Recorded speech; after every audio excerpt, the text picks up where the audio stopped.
Anybody, any save rounds or alibis before I sum up? How about Dat Friday?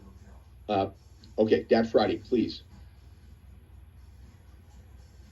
Good morning. This is Terry Hunter from the National DAT Program. Just to give you a quick view on DAT activity. So for last week, which was actually in the system measured for 6 days, DAT responders opened 1196 cases, served 3,285 clients, and delivered over $788,000 in assistance. If we actually look at volunteer engagement, and I pulled this up for the last 7 days, so it includes the holiday weekend. As of this morning, we've had 1039 calls. This is measured from RC Respond.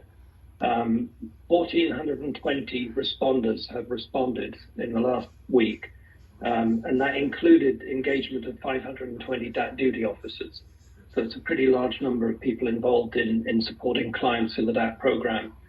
DAT duty officers are actually the linchpin of our program. And what I wanted to do very quickly this morning is highlight somebody. I'm going to share my screen. Hopefully you can all see this. We do. Handsome gentleman. This is Bill Glass. Bill is a volunteer in the Georgia region. He's a DAT duty officer. You can see him sitting at his workstation here.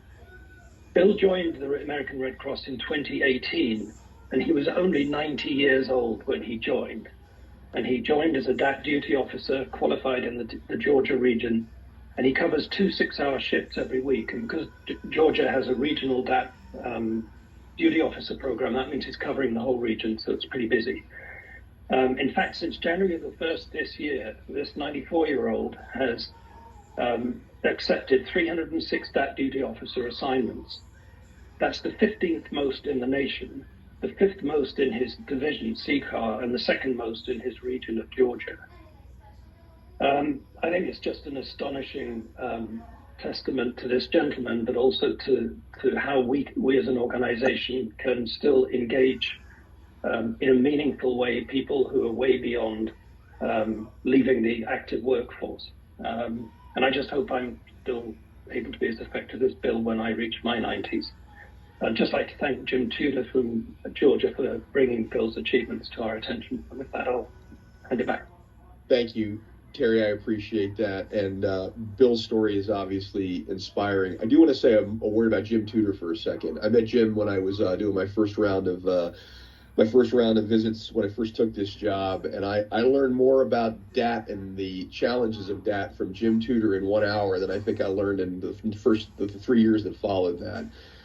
It's people like Jim and Bill that keep our organization, the heart of the organization, beating every single day, every single night, because while we're right now off working these big disasters and trying to deal with that, the nation's number one disaster, its biggest, most deadly, most frequent, is still home fires.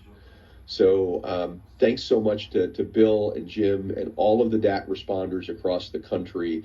We have the biggest disaster that we have in this country goes on every day, day and night.